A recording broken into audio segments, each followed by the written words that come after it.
പല്ലില്ലാത്ത രാജാവിന് വേണ്ടി തയ്യാറാക്കിയ ഈ വിഭവമാണ് ലോകത്തെ ഏറ്റവും രുചികരമായ ഭക്ഷണങ്ങളിൽ ഇന്ത്യയിൽ നിന്ന് ഇടം പിടിച്ചത്.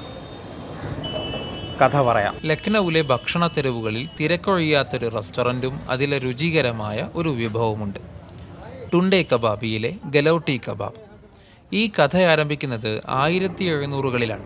അന്ന് ലക്നൗ ഭരിച്ചിരുന്ന നവാബ് അസഫുദ്ദൗലക്ക് പ്രായാധിക്യത്താൽ പല്ലുകൾ നഷ്ടപ്പെടുന്ന സാഹചര്യമുണ്ടായി. പക്ഷേ മാംസാഹാരം അദ്ദേഹത്തിന് ഏറെ ഇഷ്ടവുമായിരുന്നു. പല്ലില്ലാത്ത തനിക്ക് കഴിക്കാവുന്ന വിധം ഒരു മാംസവിഭവം തയ്യാറാക്കാൻ അദ്ദേഹം നിർദ്ദേശം നൽകി. അങ്ങനെയാണ് ഹാജി മുറാദ് അലി ഗലൗട്ടി കബാബ് തയ്യാറാക്കുന്നത്. 100ലേറെ രഹസ്യ ചേരുവകൾ ഇതിലടങ്ങിയിട്ടുണ്ടത്രേ. മറ്റു കബാബുകളിൽ നിന്ന് ഇതിനുള്ളൊരു പ്രത്യേകത ഇത് വളരെ മൃദുലമാണ് എന്നതാണ്.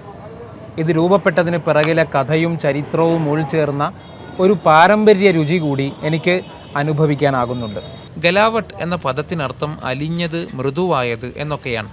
പച്ചപ്പപ്പായ കൂടി ചേർത്താണ് മാംസം ഇவ்விധം മൃദുവാക്കിയെടുക്കുന്നത്.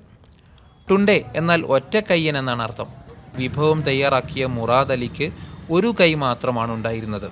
ഒറ്റക്കയ്യൻ കബാബുകാരൻ അഥവാ ടുണ്ടേ കബാബി എന്ന അദ്ദേഹത്തിൻ്റെ വിശേഷണം പിന്നീടൊരു റെസ്റ്റോറൻറ്റ് ബ്രാൻഡായി രൂപപ്പെട്ടു. ടുണ്ടേ കബാബിയിലെ ഇഷ്ടവിഭവമായി ഗലൗട്ടി കബാബ് മാറി. ലോക റാങ്കിങ്ങിൽ പലപ്പോഴായി ഈ വിഭവവും റെസ്റ്റോറൻറ്റും ഇടം പിടിച്ചിട്ടുണ്ട്.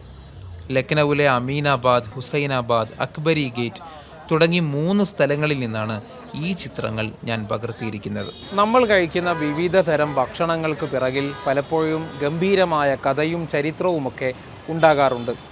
അതുകൂടി അറിഞ്ഞു കഴിക്കുമ്പോൾ സ്വാഭാവികതക്കപ്പുറമുള്ള രുചിയും സന്തോഷവും കൈവരുന്നു. വീണ്ടും കാണാം.